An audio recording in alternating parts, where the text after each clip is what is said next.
Қазақ халқы өнерден кенде емес, әсіресе қыздарымыздың бойындағы талант мен нәзік өнер әрбір жанды тәнті етеді. Солардың бірі сөз зергері Сақыпжан Аймаханқызы.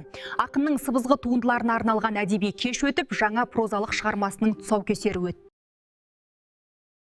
Іс-шара барысында ақынның өмір жолы мен шығармашылық белестері таныстырылып, арнайы дайындалған бейнеролик көрермен назарына ұсынылды. Кеш шымылдығы қазақ қызы әнімен ашылып, жүрек тербер қарақат көзімнен туындысы орындалды. Айта кетсек, сазгердің әндерін бүгінде қазақ эстрадасын танымал жұлдыздары Қарақат Әбілдина, Қыдырәлі Болманов және Бағдат Самединова орындап жүр.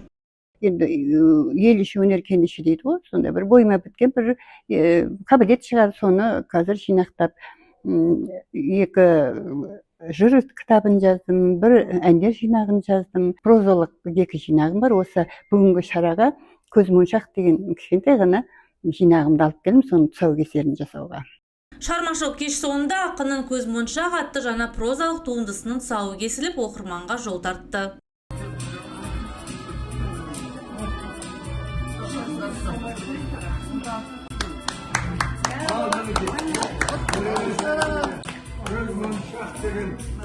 Осылайша Сақыпжан Аймаханқызының поэзиялық және сазгерлік мұрасы кеңінен насихатталып, жас ұрпаққа рухани тағылымдық өнеге көрсетілді.